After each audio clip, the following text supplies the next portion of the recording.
नमस्कार दोस्तों, UP police practice set GK GS के इस सेट में हम लोग महत्वपूर्ण क्वेश्चनों को देखेंगे और आप लोग इसको देखते रहिए आगे और कई बार वीडियो को चलाकर देखते रहिए क्योंकि ये एग्ज़ाम के लिए बहुत ही महत्वपूर्ण है। ये विभिन्न एग्जामों में आए हुए क्वेश्चंस हैं। चलिए देखते हैं। सूची 1 को सूची सेकंड के साथ सम्मिलित कीजिए। सूची 1 यूरोपीय कंपनी और सूची सेकंड में स्थापना वर्ष है। पुर्तगाली ईस्ट इंडिया कंपनी 1498 में आई थी, या फिर ब्रिटिश ईस्ट इंडिया कंपनी 1600 ईस्वी में, डच ईस्ट इंडिया कंपनी 1602 ईस्वी में, फ्रेंच ईस्ट इंडिया कंपनी 1664 में। ये मिलान दोनों ही सही हैं, तो ऑप्शन नंबर हमारा ए सही हो जाएगा। ऑप्शन नंबर ए सही हो जाएगा। चलिए आगे क्वेश्चन देखते हैं। क्वेश्चन नंबर 2, सूची 1 को सूची सेकंड के साथ सम्मिलित कीजिए। सूची 1 यूरोपीय व्यापारिक कंपनी, सूची सेकंड मुख्यालय। इसमें मुख्यालय दिया गया है। पुर्तगाली ईस्ट इंडिया कंपनी का मुख्यालय कहाँ था? गोवा में। ब्रिटिश ईस्ट इंडिया कंपनी का मुख्यालय कलकत्ता में। डच ईस्ट इंडिया कंपनी का मुख्यालय नागपट्टनम में, या फ्रेंच ईस्ट इंडिया कंपनी का मुख्यालय पांडिचेरी में। तो ऑप्शन नंबर इसमें भी आपका ए सही हो जाएगा, क्योंकि पुर्तगाली ईस्ट इंडिया कंपनी का मुख्यालय गोवा में था, ब्रिटिश ईस्ट इंडिया कंपनी का मुख्यालय कोलकाता में था, और डच ईस्ट इंडिया कंपनी का मुख्यालय नागपट्टनम में था, और फ्रेंच ईस्ट इंडिया कंपनी का मुख्यालय पांडिचेरी था। तो ऑप्शन नंबर हमारा ए सही हो जाएगा। चलिए आगे देखते हैं। निम्नलिखित में से किस किस यूरोपीय व्यापारिक कंपनियों का मध्यकाल में भारत में आगमन हुआ? पुर्तगाली, British, Dutch, Danish, French, Flanders, Sweden. तो ऑप्शन नंबर हमारा इसमें क्या सही हो जाएगा? आप लोग बताइए, इसमें ऑप्शन नंबर क्या सही हो जाएगा? आप लोग ये क्वेश्चन कमेंट बॉक्स में आप लोग लिख के बताएंगे कि ऑप्शन नंबर क्या सही होगा। चलिए, वह पुर्तगाली कौन था जिसने गोवा पर अधिकार किया था? कौन था? फ्रांसिस डी अल्मेडा, या अल्फांसो डी अल्बुकर्क, या वास्को डी गामा, या रॉबर्टो डी नोवेल्नी। तो क्या हो जाएगा? ऑप्शन नंबर आपका बी सही होगा, अल्फांसो डी अल्बुकर्क। चलिए आगे देखते हैं। भारत में ईस्ट इंडिया कंपनी का पहला गवर्नर जनरल कौन था? Robert Clive, sir John Shore, या वारेन हेस्टिंग। तो ऑप्शन नंबर क्या सही हो जाएगा? Warren Hasting. Option number C सही हो जाएगा, वारेन हेस्टिंग। आगे देखते हैं। निम्नलिखित में से किस यूरोपीय ने भारत में सबसे पहले अपना व्यापार फैलाया और प्रभावित किया? ब्रिटिश, फ्रेंच, डच और पुर्तगाली। तो ऑप्शन नंबर आपका डी सही हो जाएगा, पुर्तगाली। आप लोग देखते रहिए, विभिन्न कुछ एग्जामों में आए हुए हैं, बहुत ही इंपॉर्टेंट क्वेश्चन है। वर्ष 1498 ईस्वी में वास्को डिगामा भारत में कहाँ उतरा था? गोवा में, कालीकट में, या मंगलौर में, या कोचीन में। तो कहाँ उतरा था? ऑप्शन नंबर आपका बी सही हो जाएगा, कालीकट में। कालीकट में। चलिए आगे देखते हैं। वास्को डिगामा कहाँ का रहने वाला था? पुर्तगाल का, हॉलैंड का, अमेरिका का, या फ्रांस का। तो ऑप्शन नंबर क्या सही हो जाएगा? वास्को डिगामा पुर्तगाल का रहने वाला था। चलिए आगे देखते हैं। वह अंग्रेज जिसने सम्राट जहांगीर के दरबार में आकर भेंट किया था? सर टॉमस रो, राल्टाबिता, या सर जॉन शोर। तो ऑप्शन नंबर आपका सर टॉमस रो हो जाएगा। ऑप्शन नंबर ए सही हो जाएगा। ऑप्शन नंबर ए सही हो जाएगा। चलिए, अब ये आधुनिक भारत से कुछ महत्वपूर्ण क्वेश्चन थे, और आधुनिक भारत से कुछ अन्य फैक्टों के साथ हम वन लाइनर के रूप में देखते हैं, जो कि बहुत महत्वपूर्ण है। यूरोपियनों में से कौन स्वतंत्रता पूर्व भारत में व्यापारी के रूप में सबसे अंत में आए? फ्रांसीसी। भारत का बादशाह उस समय कौन था जब ब्रिटेन की ईस्ट इंडिया कंपनी की स्थापना हुई थी? अकबर थे। 15 अगस्त 1947 के बाद भी भारत का कौन सा भाग पुर्तगाल के अधीन था? ये कौन था? गोवा था। 1608 ईस्वी में कप्तान हॉकिंस इंग्लैंड के राजा जेम्स प्रथम से आज्ञा पत्र लेकर जब भारत आया, उस समय कौन बादशाह था? जहांगीर। भारत में फ्रांसीसियों ने अपना सबसे पहला कारखाना कहाँ लगाया? सूरत में। कहाँ लगाया? सूरत में। चलिए आगे देखते हैं। कौन सा युद्ध निर्णायक युद्ध था जिसमें फ्रांसीसी हार गए और अंग्रेजों की सर्वोच्चता स्थापित की गई? वांडीवास का युद्ध। कौन सा? वांडीवास का युद्ध 1760 में। 1505 ईस्वी में भारत में प्रथम पुर्तगाली वायसराय बनकर कौन आया था? फ्रांसिस्को दा अल्मीडा। डचों ने अपनी पहली फैक्ट्री 1605 ईस्वी में कहाँ स्थापित की? मसूलीपट्टनम में। कहाँ? मसूलीपट्टनम में। ब्रिटिश ईस्ट इंडिया कंपनी का प्रथम गवर्नर कौन था? Thomas Smith. आगे देखते हैं, किसे जहांगीर ने खान की उपाधि से सम्मानित किया था? हाकिंस को। किसको सम्मानित किया था? हाकिंस को। प्रथम कर्नाटक युद्ध का कौन सा तत्कालीन कारण था? अंग्रेजों द्वारा फ्रांसीसी जहाज़ों का अधिग्रहण। वह कौन सा क्षेत्र था जहां से यूरोपीय वासियों को सर्वोत्तम सोरा और अफीम प्राप्त होता है? बिहार। आगे देखते हैं, भारत में 1612 ईस्वी में अंग्रेजों ने पहली फैक्ट्री कहाँ स्थापित की? सूरत में स्थापित की। कहाँ की थी? सूरत में स्थापित की थी। जिस शासक ने ईस्ट इंडिया कंपनी को दीवानी प्रदान की थी वह था शाह आलम सेकंड। कौन था? शाह आलम सेकंड। बंगाल की फैक्ट्रियों में से एक जो पुर्तगालियों द्वारा स्थापित की गई थी वह था हुगली। एक द्वीप पर निर्मित भारत का बड़ा नगर है मुंबई। 18वीं सदी में लड़े गए युद्धों का सही कालानुक्रम कौन सा है? अंबर युद्ध, प्लासी युद्ध, वांडीवास युद्ध और बक्सर युद्ध। चलिए, पुर्तगालियों ने 1499 ईस्वी में गोवा पर कब्जा किया था। भारत में यूरोपीय शक्तियों के प्रवेश के संदर्भ में उक्त कथन सही है या नहीं? तो ये कथन हमारा सही नहीं है। आगे देखते हैं, भारत तक समुद्री मार्ग की खोज की गई थी किसके द्वारा? पुर्तगालियों द्वारा। ब्रिटिशों ने भारत में सूरत में अपनी पहली फैक्ट्री स्थापित करने की अनुमति किससे प्राप्त की थी? जहांगीर से। चलिए, अब आगे क्वेश्चन देखते हैं। ये आधुनिक भारत से क्वेश्चन हमारे समाप्त हो गए। अब कुछ संविधान से, पॉलिटी से क्वेश्चन है। देखिए, आगे देखते हैं। 1922 ईस्वी में निम्नलिखित में से किसके द्वारा यह उद्गार व्यक्त किया गया कि भारतीय संविधान भारतीयों की इच्छा अनुसार होगा? तो ऑप्शन नंबर आपका क्या सही हो जाएगा? महात्मा गांधी या मोतीलाल नेहरू या गोपाल कृष्ण गोखले या बाल गंगाधर तिलक। तो ऑप्शन नंबर हमारा क्या सही हो जाएगा? महात्मा गांधी द्वारा कहा गया था यह कथन। चलिए आगे देखते हैं।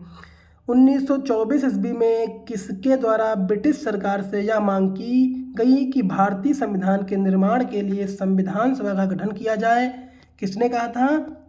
किसने मांग की थी? एम.एन. राय, महात्मा गांधी, मोतीलाल नेहरू या गोपाल कृष्ण गोखले। तो हमारा ऑप्शन नंबर सी सही हो जाएगा, मोतीलाल नेहरू। ठीक, चलिए आगे देखते हैं। आगे देखते हैं, संविधान सभा के विचार का औपचारिक रूप से प्रतिपादन किसके द्वारा किया गया? मोतीलाल नेहरू द्वारा, जवाहरलाल नेहरू द्वारा या एम.एन. राय द्वारा या महात्मा गांधी द्वारा। तो ऑप्शन नंबर हमारा सी सही हो जाएगा। औपचारिक रूप से प्रतिपादन किसके द्वारा किया गया था? एम.एन. राय द्वारा किया गया था। ऑप्शन नंबर सी सही है। आगे देखते हैं, संविधान सभा को किसने मूर्त रूप प्रदान किया? महात्मा गांधी, मोतीलाल नेहरू, एम.एन. राय या जवाहरलाल नेहरू। तो ऑप्शन नंबर हमारा सही हो जाएगा डी, जवाहरलाल नेहरू। आगे देखते हैं, कांग्रेस ने किस वर्ष किसी प्रकार के बाह्य हस्तक्षेप के बिना भारतीय जनता द्वारा संविधान के निर्माण की मांग को लेकर प्रस्ताव पारित किया था? 1928 में, 1931 में, 1936 में, 1942 में। तो ऑप्शन नंबर हमारा सी सही हो जाएगा, 1936 में। आगे देखते हैं, 1938 में किस व्यक्ति ने वयस्क मताधिकार के आधार पर संविधान सभा के गठन की मांग की? महात्मा गांधी, जवाहरलाल नेहरू, सुभाष चंद्र बोस या वल्लभ भाई पटेल। तो ऑप्शन नंबर हमारा बी सही हो जाएगा, जवाहरलाल नेहरू। क्या हो जाएगा? जवाहरलाल नेहरू। आगे देखते हैं, वर्ष 1942 में किस योजना के तहत यह स्वीकार किया गया कि भारत में एक निर्वाचित संविधान सभा का गठन होगा जो युद्धोपरांत संविधान का निर्माण करेगी?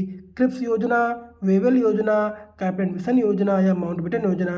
तो ऑप्शन नंबर हमारा क्या सही हो जाएगा? 1942 में किसके अनुसार? क्रिप्स मिशन योजना के अनुसार। चलिए, अब इससे कुछ महत्वपूर्ण फैक्टरों को देख लेते हैं, महत्वपूर्ण वन लाइनर को देख लेते हैं, जो कि बहुत ही अच्छे क्वेश्चन है।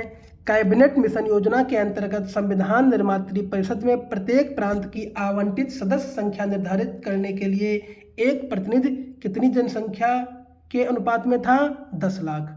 संविधान सभा में किस प्रांत का प्रतिनिधित्व सबसे अधिक था? संयुक्त प्रांत का। संविधान सभा में किस देशी रियासत के प्रतिनिधि ने भाग नहीं लिया था? हैदराबाद। हैदराबाद के नहीं लिए थे।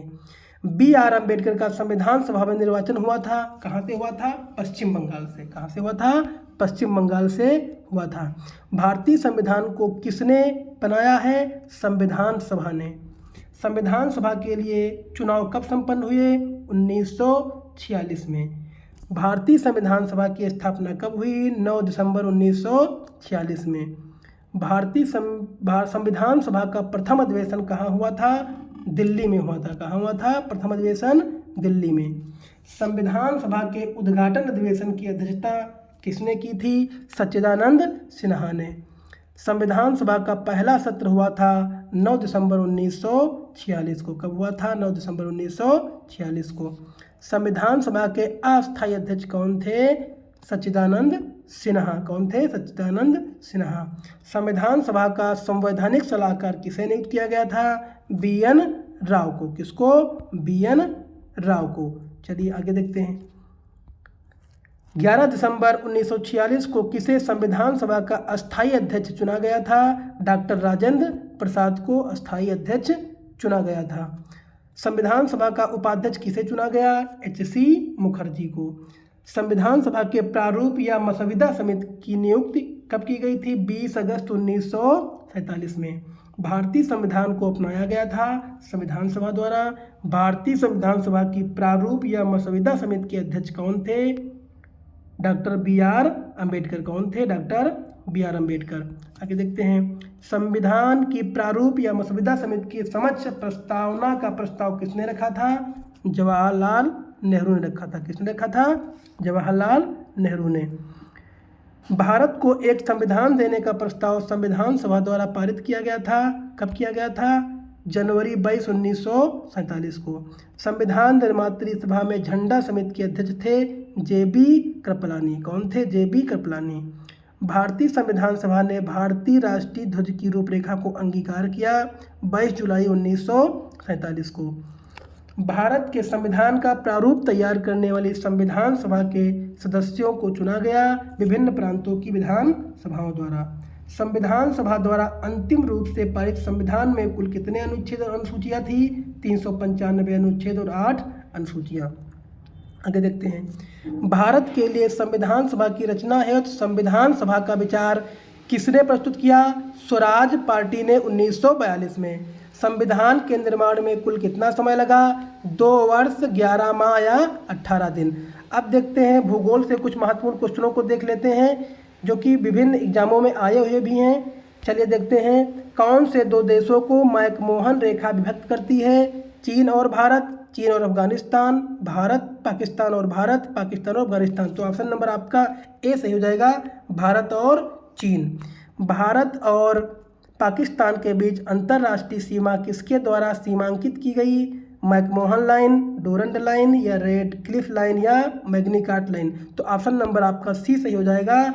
भारत और पाकिस्तान के बीच अंतर्राष्ट्रीय सीमा रेड क्लिफ लाइन है। आगे देखते हैं। भारत के सुदूर पूर्व में कौन सा देश भारत के साथ सर्वाधिक लंबी अंतर्राष्ट्रीय सीमा बनाता है? चीन, म्यांमार, थाईलैंड या वियतनाम। ऑप्शन के अनुसार उसमें क्या हो जाएगा? म्यांमार हो जाएगा। आगे देखते हैं। भारत एक चीन के बीच सीमा निर्धारित करने वाली मैकमोहन रेखा निम्नलिखित में से किस प्रदेश के उत्तरी सीमा पर खींची गई है? कहाँ खींची गई है? अरुणाचल प्रदेश में। कहाँ? अरुणाचल प्रदेश में। निम्नलिखित में से किस देश के साथ भारत की अंतर्राष्ट्रीय सीमा नहीं लगती? नहीं, किसके साथ नहीं लगती है? पाकिस्तान के साथ भी लगती है, बांग्लादेश के साथ भी लगती है, भूटान के साथ लगती है, लेकिन श्रीलंका के साथ नहीं लगती है। तो ऑप्शन नंबर आपका डी सही हो जाएगा। आगे देखते हैं। निम्नलिखित में से कौन सा देश भारतीय उपमहाद्वीप के अंतर्गत शामिल नहीं किया जाता है? पाकिस्तान, नेपाल, श्रीलंका या बांग्लादेश। तो ऑप्शन नंबर क्या सही हो जाएगा आपका? श्रीलंका। निम्नलिखित में से किस भारतीय राज्य की समुद्र तटीय सीमा सबसे छोटी है? गोवा, केरल, उड़ीसा, पश्चिम बंगाल। ऑप्शन नंबर ए आपका सही हो जाएगा, गोवा के। आगे देखते हैं। भारत की सबसे लंबी अंतर्राष्ट्रीय सीमा किस देश के साथ है? नेपाल, पाकिस्तान, चीन, बांग्लादेश। तो किसके साथ है? बांग्लादेश के साथ है। आगे देखते हैं। सबसे छोटी स्थलीय सीमा भारत की किस देश के साथ है? अफगानिस्तान, नेपाल, म्यांमार। तो ऑप्शन नंबर हमारा किसके साथ है? भूटान के साथ है। ऑप्शन नंबर डी सही हो जाएगा। आगे देखते हैं। भारत को निम्नलिखित भौतिक प्रदेशों में विभाजित किया जाता है? हिमालय, गंगा का मैदान, दक्षिणी पठार एवं राजस्थान का मैदान, पर्वतीय प्रदेश, हिमानी प्रदेश, नदी घाटी प्रदेश या हिमालय प्रदेश, या फिर दक्षिणी पठारी प्रदेश, सागर तटीय प्रदेश, द्वीपीय प्रदेश या हिमालय प्रदेश, या फिर उत्तरी भारतीय प्रदेश, बृहद मैदानी प्रदेश, या दक्षिणी प्रायद्वीपीय प्रदेश था सागर तटीय प्रदेश। तो ऑप्शन नंबर आपका डी सही हो जाएगा, जो उत्तर पर्वतीय प्रदेश है, फिर बृहद मैदानी प्रदेश है, फिर दक्षिणी प्रायद्वीपीय प्रदेश था सागर तटीय प्रदेश है। चलिए आगे देखते हैं। अब भूगोल से कुछ वर्णनगर के रूप में जो कि बहुत ही महत्वपूर्ण है, जो मैंने छांट के रखा है इस प्रैक्टिस सेट में। आगे देखते हैं। दीव एक द्वीप है, वो कहाँ स्थित है? गुजरात के तट पर। श्रीलंका को भारत से कौन अलग करती है? मन्नार की खाड़ी। भारत का कौन सा भूभाग प्राचीनतम है? प्रायद्वीपीय पठार। भारत का पूर्वी समुद्री तट किस नाम से जाना जाता है? कोरोमंडल तट। कोरोमंडल तट। आगे देखते हैं। भारत के पश्चिमी समुद्री तट का उत्तरी भाग किस नाम से जाना जाता है? कोकण तट के नाम से। आगे देखते हैं। भारत के पश्चिमी समुद्री तट का दक्षिणी भाग किस नाम से जाना जाता है? किस नाम से? मालाबार तट के नाम से। लक्षद्वीप समूह के द्वीपों की उत्पत्ति किस प्रकार हुई है? प्रवाल से हुई है। न्यूमूर द्वीप कहाँ स्थित है? बंगाल की खाड़ी में। लक्षद्वीप कहाँ स्थित है? अरब सागर में। लक्षद्वीप समूहों में द्वीपों की संख्या कितनी है? कितनी है? 36। 10 डिग्री चैनल किनके मध्य स्थित है? छोटा अंडमान और कार निकोबार। भारत और पाकिस्तान के मध्य अंतर्राष्ट्रीय सीमा का नाम क्या है? Red Cliff. क्या है? Red Cliff. क्या है आपका? Red Cliff. क्या हुआ? सॉरी, कहाँ गया?